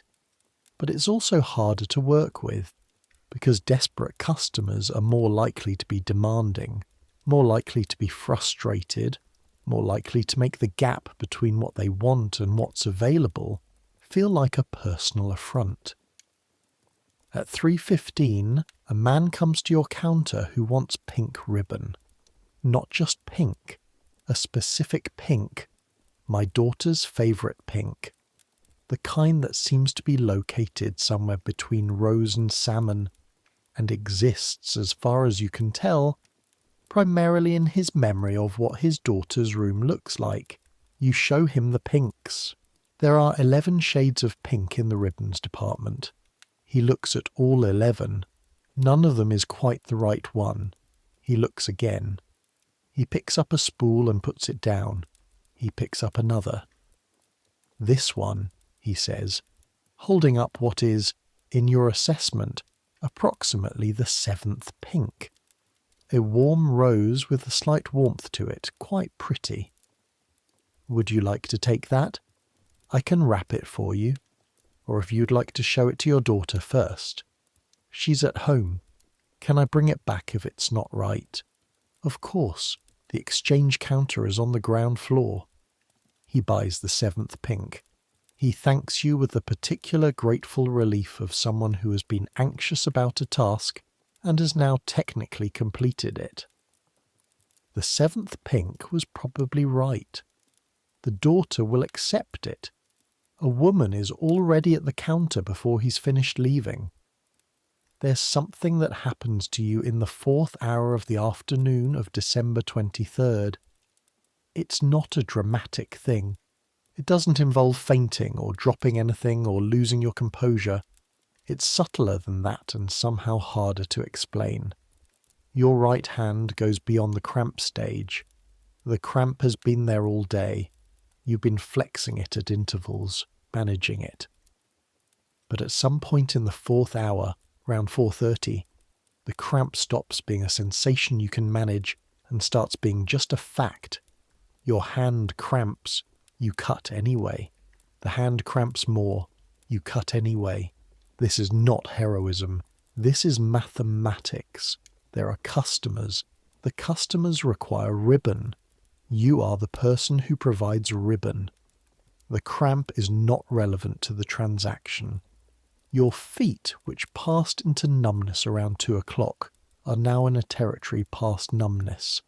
A deep structural ache that seems to come from inside the bone rather than from the surface, and which is your body's way of telling you something that you already know. That the standing has been going on for too long. That the floor is stone. That a human being was not designed to stand on stone for 10 consecutive hours. But your hands are moving. Your voice is steady. The transactions happen. At 4:52, a woman asks for gold ribbon, realizes she needs blue, changes her mind again and settles on gold, and asks you what you think she should get. This happens sometimes. People in the state of Christmas list anxiety start needing permission to decide. They ask the person behind the counter because the person behind the counter is there and seems confident and has an opinion. Gold, you say. The gold will catch the candlelight. On a tree in the evening, the gold will look like something is on fire. The blue is beautiful, but it's a daytime blue. What do you want when you're sitting in the dark looking at the tree? The woman looks at the gold ribbon. Gold, she says. Gold, you confirm. You cut her 3 meters of gold ribbon. You don't add the extra 30 centimeters because today there isn't extra of anything. The gold ribbon is on the last spool and you can't afford to run out before closing, but you cut it cleanly and you wrap it and you hand it over and she leaves. The next person steps forward. At 5:30 in the evening, Adele collapses. Not in your department, she's on the 3rd floor in housewares, but you hear it happen, or rather you hear the secondary effects of it happening. A sudden cessation of a particular quality of noise from the floor above, then a murmur, then footsteps moving quickly across the floor overhead. You find out 30 minutes later, during the brief moment when Monsieur Vidal sends you to fetch more wrapping paper from the stockroom, and you pass a girl from the 3rd floor going in the other direction. "It's Adele," the girl says, "from the dormitory. She fainted. They've taken her to the infirmary." You think about Adele's face on the stairs this morning, the cough that's been getting worse for 3 weeks, the decision she made to come to the floor anyway. You think, she made it to 5:30, that's 11 hours.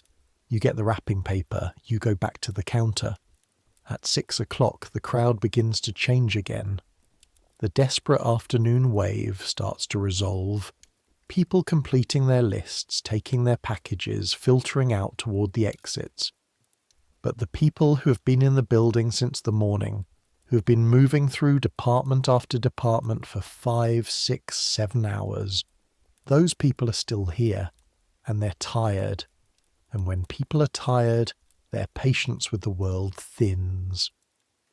Monsieur Vidal said the hour after closing would be the hardest. He was right. But it begins before closing. At 6:15, you have a transaction that goes wrong. A woman wants to return something, not from your department, from gloves on the ground floor. But she's come to your counter apparently because your counter was nearest, or because the ground floor was too crowded, or because she's been on her feet for 7 hours and the logic of finding the correct counter is no longer something she has energy for. She holds out a parcel and says she wants to exchange these gloves. You're not the glove counter. You explain this as gently as you can, which is as gently as you can manage at 6:15 on December 23rd with a cramp in your right hand and 10 hours of standing in your feet.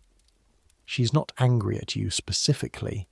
She's angry at the general situation, the store, the distance, the time, the day.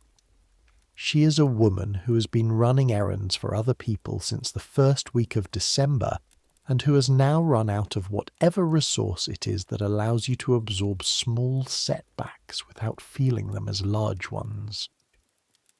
Ground floor, you say. The exchange counter is at the south end, past the entrance. There'll be a sign. I've been walking all day, she says. I know, you say. I'm sorry. The exchange counter can help you.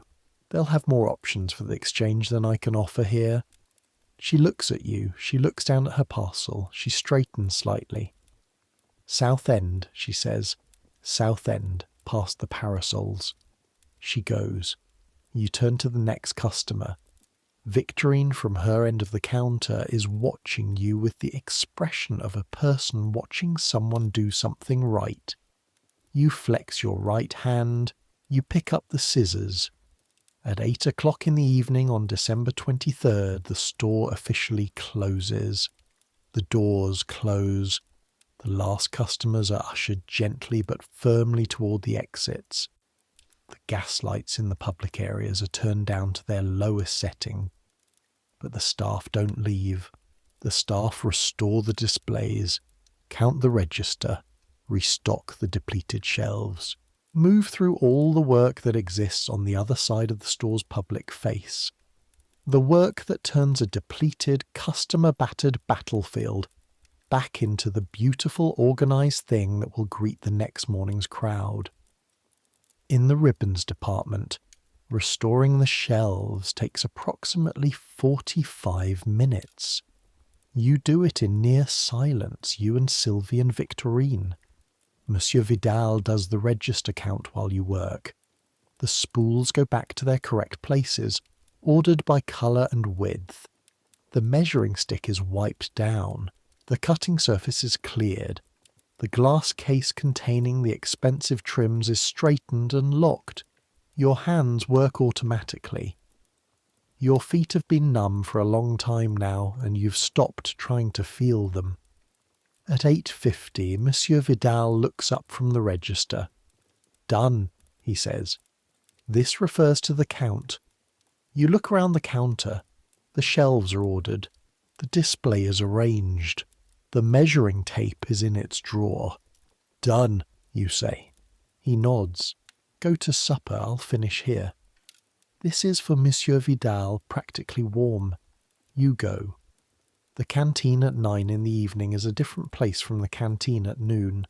At noon it's functional and busy, and there's a queue, and you eat fast because you have to. At 9 in the evening it's something closer to a refuge. The worst of the day is over. The food is whatever remained from the evening service.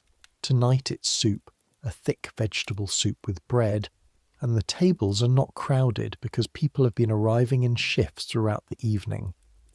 You take your soup and your bread and you find a seat. Sylvie sits across from you 2 minutes later. She has a piece of paper sticking out of her apron pocket that she doesn't look at. She eats her soup with the focused energy of someone who has earned food. Neither of you speaks for several minutes. Then Sylvie says, "How's your hand?" "Cramp." "Same." She flexes her own right hand. "It'll be worse tomorrow." "Tomorrow's the 24th. "Yes." A pause. "Then it's done," you say. "Then it's done." She eats some bread. "Not done. The sales start the 26th, but the worst is done. Christmas Eve is hectic, but it's a different kind of hectic. People are buying last things, not whole lists. The transactions are faster, less deliberation." "I don't know if I believe that right now." "Wait till tomorrow night." She drinks her soup. "When you get to closing tomorrow and look at the counter and realize you got through it, that's a thing. That's a specific thing. You'll remember it." You think about Adele in the infirmary, about Therese yesterday. Adele. "I know," Sylvie says. "She pushed too hard for too long. She came to the floor this morning with a 3-week cough. I know. How does..." You start to ask something and then stop because you're not sure how to ask it. How do you know when to stop? How do you know where the line is? Sylvie seems to understand the unfinished question. "You don't at first," she says. "In your first year you don't know. You just go until something stops you. That's Adele. That's probably going to be one of the newer girls tomorrow too." She pulls at the piece of bread. After your first year you learn your own body better. You learn the signs, the difference between tired and done. You learn to manage it before it gets to done. What if you can't? Then you're Adele. She looks at you. You're not Adele. You're still standing. You look down at your soup. You are still standing, or rather sitting at the moment, which is its own kind of luxury. "Eat," Sylvie says. "The soup is actually good tonight." It is. It's good because it's hot and because you've been cold all day and because warmth is a physical fact and sometimes physical facts are enough. The dormitory at 10:15 on the night of December 23rd. The light is out on Adele's side of the room, but the shape in her bed is present, breathing. She made it back from the infirmary, sleeping, or at least horizontal with her eyes closed, which is close enough. You undress in the dark. Your uniform comes off piece by piece. The collar, the cuffs, the black wool dress, and the relief of being out of it, of having your body return to its own relationship with gravity without the performance layer, is physical enough to feel like a small victory. You sit on the edge of your bed for a moment. Your feet, you look at them. They're not damaged in any visible way. Slightly swollen at the ankle, some redness where the shoe is rubbed. The cramp in your right foot, the one that's been a low-grade presence all day, pulses once when you flex your toes and then subsides. You've been on these feet for approximately 14 hours today.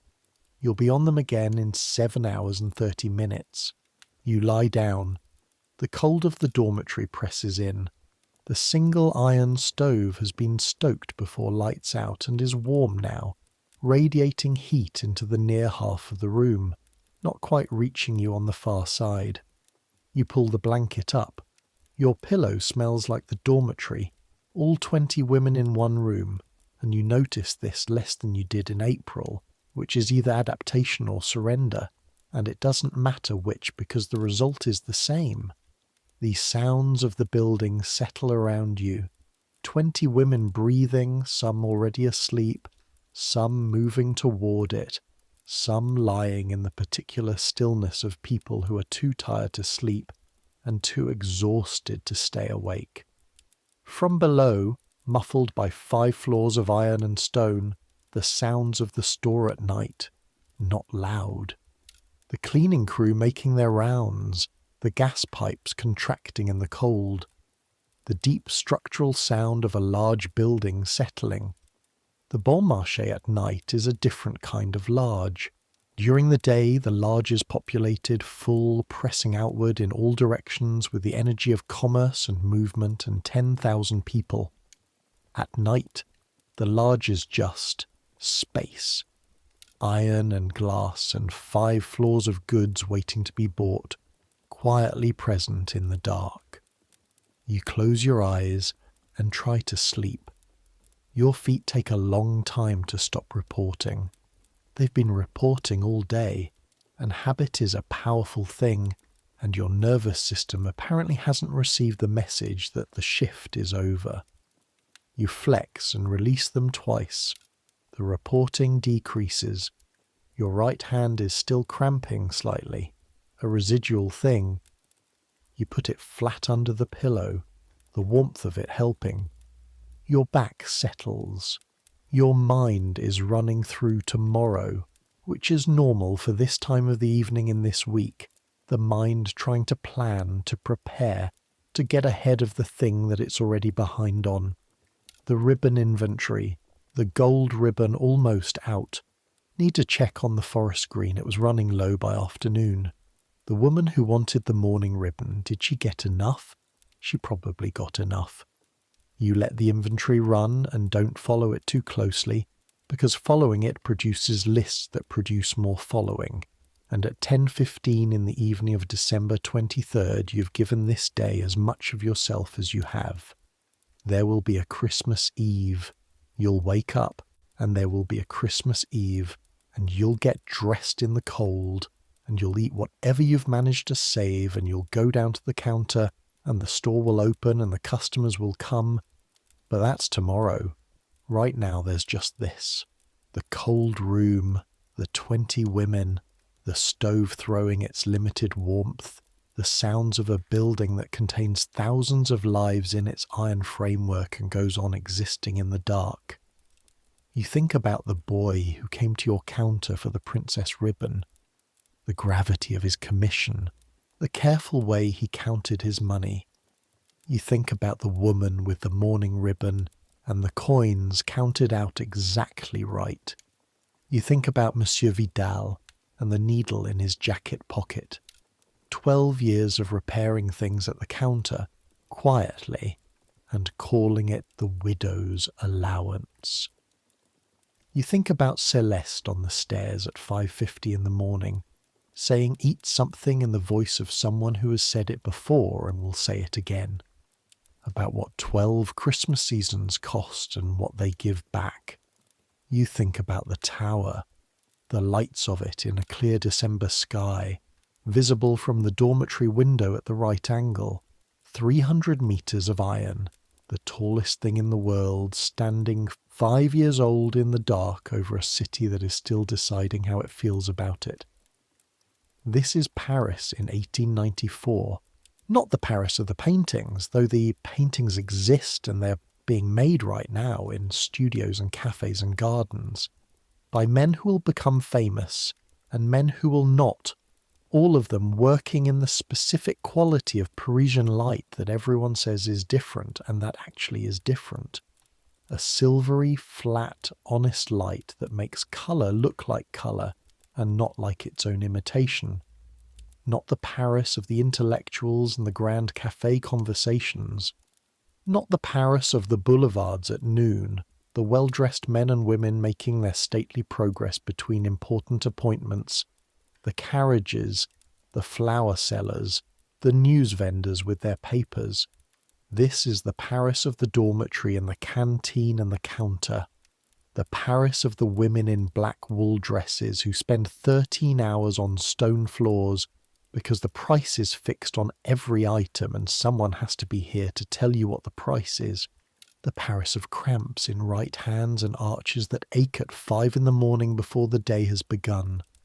The Paris that makes the other Paris possible, the one that gets the goods from the shelf to the customer, that folds the parcels, that makes change, that says the exchange counter is at the south end past the parasols. It's a real Paris. More real than most of the versions that get written down. Sleep comes in the way it comes when you're truly exhausted, not as a gradual dimming, but as a threshold crossed. One moment you're in the dormitory with your thoughts running their inventory. The next moment you're gone. Not out, not absent, but somewhere else that isn't the counter and isn't the cold and isn't the stone floor under 14 hours of standing. Somewhere the ribbon is all the right colours and the measuring tape is always in its drawer, and Monsieur Vidal has his needle in his pocket, and the boy with the list for his mother is walking away with his princess ribbon, and the woman with the exact coins has 30 extra centimetres in her package and doesn't know why. Somewhere Adele's cough is better. Somewhere Celeste is eating her lunch sitting down without a clock. Somewhere the tower stands in the winter sky and the lights are on and the whole city is lit up below it. All the departments and all the counters and all the women in black wool dresses on their stone floors, visible from 300 meters up as the lights of a city that is doing what it has always done. December 24th. Your eyes open at 5:31. For a moment, half a second, the small disorienting gap before memory arrives, you've forgotten where you are. Then it comes back. The dormitory, the cold, the smell. The bell hasn't rung yet. You get up anyway. You're 19 years old, and it's Christmas Eve, and you've been on your feet for 9 months, and your right hand cramps in the scissors grip, and your feet have learned what stone floors are, and this morning you will go down to the counter and Monsieur Vidal will already be there, and the measuring tape will probably be on top of the velvet again, and you'll put it in its drawer. This morning you'll be part of the enormous, exhausting, beautiful mechanism that allows a city to give itself Christmas. The bell rings. 20 women begin to move. You dress quickly. You check your collar. You check your cuffs. You eat the bread you saved from yesterday. You go to the counter. The Christmas Eve rush is, as Sylvie predicted, different from December 23rd. Faster, more purposeful, less desperate.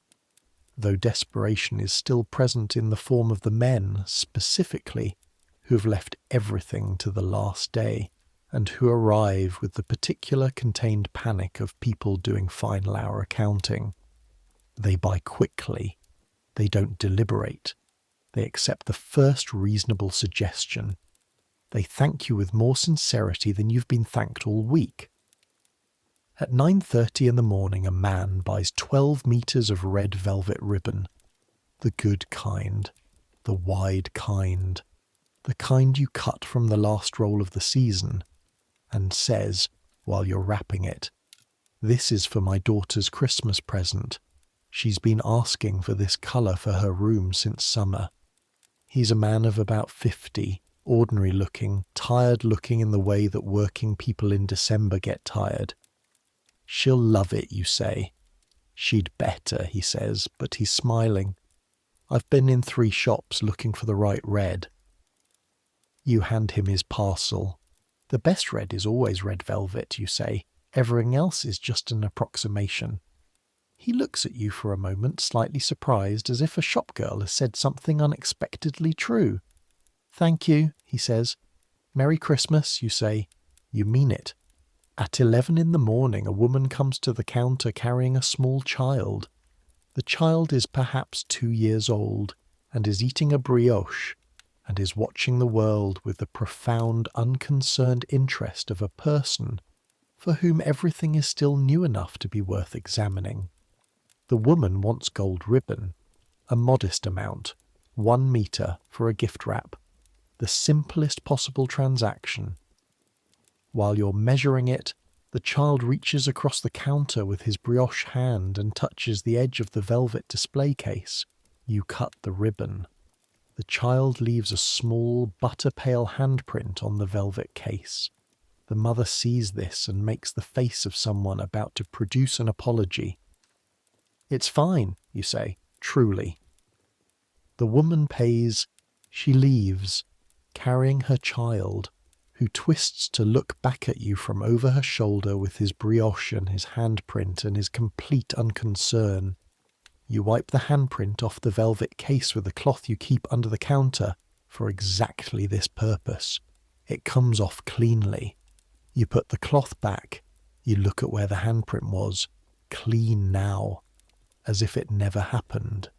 At 2 in the afternoon on Christmas Eve, 1894, the queue at the ribbons and trimmings counter begins, for the first time all week, to shorten. Not quickly, not dramatically, but it shortens. You finish serving a customer and turn to the next, and there's a gap of perhaps 3 seconds before the next person steps forward. Not long, but present. You look at the line. It's 4 people deep, then 3 again, but the third person is already stepping forward. Monsieur Vidal, at the far end, notices this too. You see his shoulders shift almost imperceptibly. Not relaxation, he wouldn't call it that, but something like the thing that comes before the possibility of relaxation. At 3 o'clock the queue is manageable, steady but manageable, 2 or 3 people waiting, but the transactions are happening fast enough that the waiting doesn't build. At 4, you have a moment of 30 seconds where there's no one at your section of the counter. 30 seconds. You stand there. Your feet are aching with the deep structural ache you've come to know very well. Your right hand is cramping. Your back is the flat, low ache it's been all month. You are standing at a counter in the most beautiful shop in the world on the 4th day of the Christmas rush in the capital of France, in the afternoon of Christmas Eve. The store is still full, but differently full now. The urgency is resolving.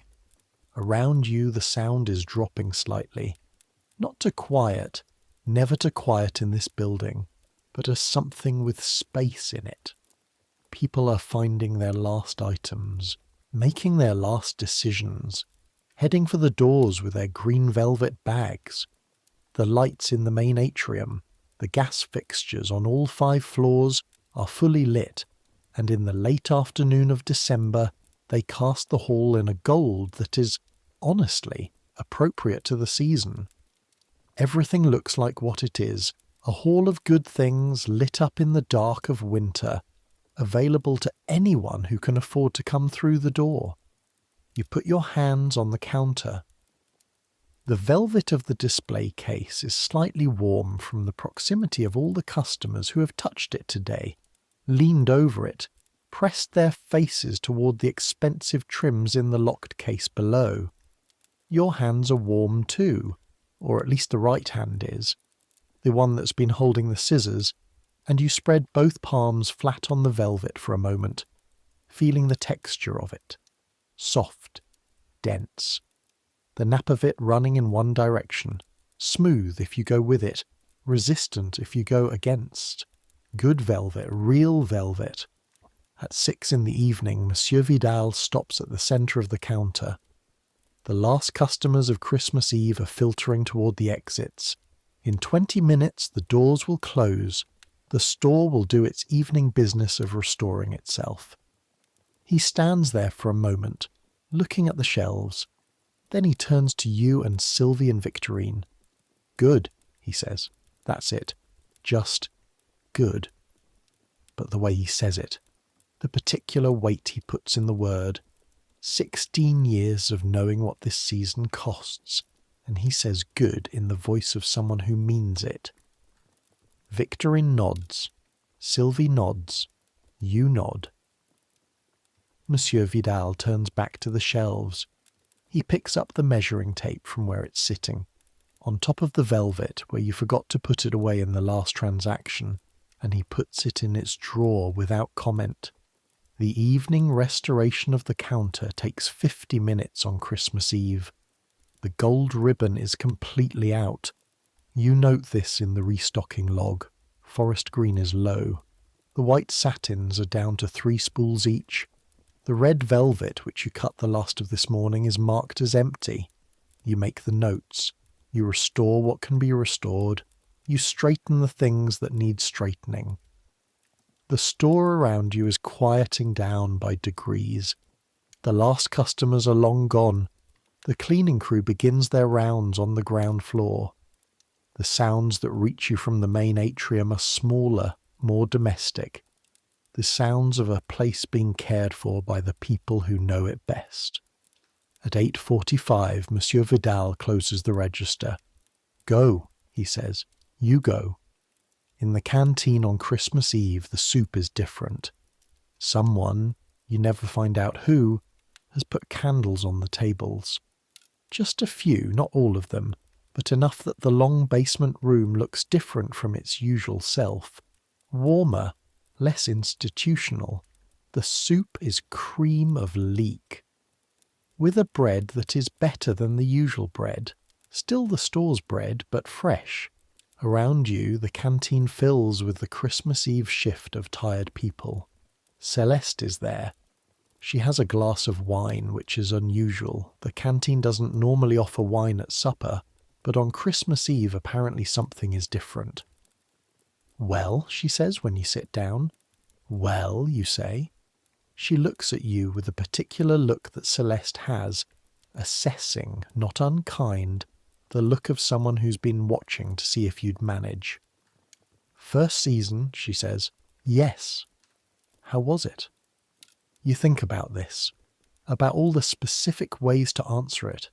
The feet, the hand, the back, Adele in the infirmary, the woman with the exactly counted coins, the boy with the princess ribbon, the man looking for his daughter's red velvet, Monsieur Vidal's needle, the coffee at 4:15 on the 22nd. I'm still here, you say. Celeste considers this. Then she nods, as if that's the correct answer. You're still here, she agrees. She pours you a small measure of wine from her glass. Not much. There's barely enough to share, but enough to have some. And she raises her own glass. To still here, she says. To still here. You drink. That night in the dormitory, the silence is different. Not the silence of exhaustion pressing down on 20 women who are too tired to speak. Something easier than that. something with more air in it. Adele, back from the infirmary, is sitting up in her bed talking quietly with the girl on the next bed. Something about home, about what Christmas looks like in her village, about a thing her mother makes with chestnuts. Her cough is still there, but it sounds better than it did. Or maybe you're just hoping it sounds better. Sylvie is writing something by the light of a small candle, a letter home probably. Her pen moves in the steady way of someone who's been writing letters for years. Outside the narrow window, Paris is doing whatever Paris does on Christmas Eve. The church is filling up, the cafes beginning to empty, the streets going quieter than usual, with the particular quiet of a city observing something. Far above the rooftops and the dormer windows and the chimney stacks, if the clouds have cleared, the lights of the Eiffel Tower, you lie on your bed.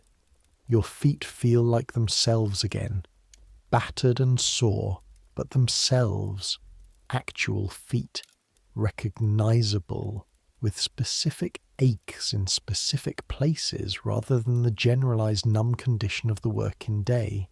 You let them be. This is what I want you to understand about the Bon Marché in December 1894. The store was sold to everyone as a wonder. The temple of commerce, the palace of goods, the magnificent application of modern capitalism to the ancient desire for beautiful things. And it was all of that. The building was genuinely extraordinary. The selection was genuinely magnificent. The innovation was genuine, and it changed how the world thought about buying things. But the building required bodies. It required the bodies of 3,000 people who woke at 5:45 and ate fast and stood all day and ate fast again and stood more and slept in dormitories and did it again, who carried the goods from the stockrooms to the shelves, who cut the ribbon and measured the fabric and counted the change, who restored the displays at night so the morning would look the way morning was supposed to look, effortless, beautiful, as if commerce happened without labour, as if the goods appeared on the shelves by some mercantus magic that required no one to hurt their feet for it. The bodies were young, mostly. Young women from the provinces, mostly, who came to Paris with nothing but ambition and a letter of introduction, who learned to stand and to serve and to calculate and to survive the December season once, and then again, and then a third time until it stopped feeling like survival and became something else. A skill, a knowledge, a 12-year accumulation of Christmas rushes carried in the specific set of Celeste's shoulders. Those bodies are not in the painting. They're not in the catalogue illustration. They're not in the architect's rendering of the magnificent iron galleries and the glass ceiling and the light coming in clean and gold. But they held the place up. Every bolt of ribbon on every shelf, every display window with its perfect wooden reindeer at its perfect angle, every parcel tied with string and handed over the counter with a small bow, all of it required someone to be standing when their feet wanted to stop. You lie in the dormitory on Christmas Eve and let your mind go quiet. Tomorrow is Christmas Day. The store is closed. The whole city is closed. For one day the machine rests. You'll sleep late. Well, 6:30, which is late by December standards. You'll eat breakfast without hurrying. Someone in the dormitory will have obtained something sweet. There's always someone who's obtained something sweet on Christmas morning. It's become one of the unwritten rules of the place, and it will be shared on the landing, 20 women in various states of undress, eating whatever it is. In the afternoon, some of the women will go to Mass. Some will go to see their families if they have families close enough to visit on a single day off. Celeste visits a sister in Montrouge. It takes an hour each way on foot. She goes every Christmas afternoon, regardless of weather. You'll write a letter to your mother in Lyon. You've been meaning to write it since the beginning of December and have not had the 40 minutes of uninterrupted consciousness required to do it well. Tomorrow you'll have that. Tomorrow you'll sit in the reading room, the employees' reading room, 4th floor, a small room with chairs and a window and better light than the dormitory, and you'll write your mother a letter that tells her something true about what this year has been. Not all of it. Some of it won't translate into the language of letters, but something. The sounds of the dormitory settle. Sylvie's pen stops. The candle goes out. Adele's quiet conversation reaches its natural end. One by one, 20 women give up the day. From somewhere below, the building says what large buildings say at night. Nothing specific, just the language of iron and stone contracting in the cold, the deep structural sounds of a thing holding itself together. The stove in the corner breathes its warmth toward the near half of the room. Outside the window, December. You stop thinking about tomorrow's tasks. You stop thinking about the gold ribbon that needs reordering and the white satins and the forest green. You stop thinking about what Monsieur Vidal will say at the department meeting in January about the season's performance. You stop thinking about the woman with the mourning ribbon and whether she got enough, and the boy with the princess ribbon, and the man who found the right red velvet at the last possible moment for his daughter. You stop thinking about all of it. There is just the cold room, and the warm stove, and the breathing of the women around you, and the ache in your feet that is, at last, something familiar and quiet, rather than loud. Your right hand, flat under the pillow, has stopped cramping. Your back has unclenched by degrees and settled into the mattress. You are 19 years old. You came to Paris in April with nothing but a letter and a belief that the city would be the making of you. You don't know yet whether it will be. These things take longer to know than a single season. Celeste would tell you they take 12 seasons, at minimum, but you know this. You made it through. You measured the ribbon, you cut it cleanly. You got the change right, all season, every transaction, even on the day when there were 400 of them. You found the shade of red that the woman needed for her tree by watching her face change when she saw the right spool. You gave 30 extra centimetres to the woman with the exact coins. You told the boy with the list that the grosgrain looked more like something for a princess than the satin did. And you were right. You stood up when your feet said sit down. You cut when your hand said stop. You learned what the widow's allowance means and why Monsieur Vidal has a needle in his pocket all December. You are becoming, by slow degrees, someone who knows things about this. The bed is cold. The blanket is thin. The dormitory smells like all the things dormitories smell like. You are warm enough, fed enough, safe enough. The city outside the window is Paris. The same Paris it's been all year. The one that's making you degree by degree in ways you can't quite see yet because you're inside them. Let the season end. Let December 24th close like a book that finishes well. Not perfectly, not without cost, but well. Let the counter wait until the 26th. Let the gold ribbon wait, and the restocking log wait, and the morning bell wait just a little longer. Let Adele's cough rest in the quiet. Let Celeste's shoulders rest in her sister's small house in Montrouge. Let Sylvie's letter travel to wherever it's going, carrying whatever she's found the words for. Let Monsieur Vidal sleep without his needle in his jacket.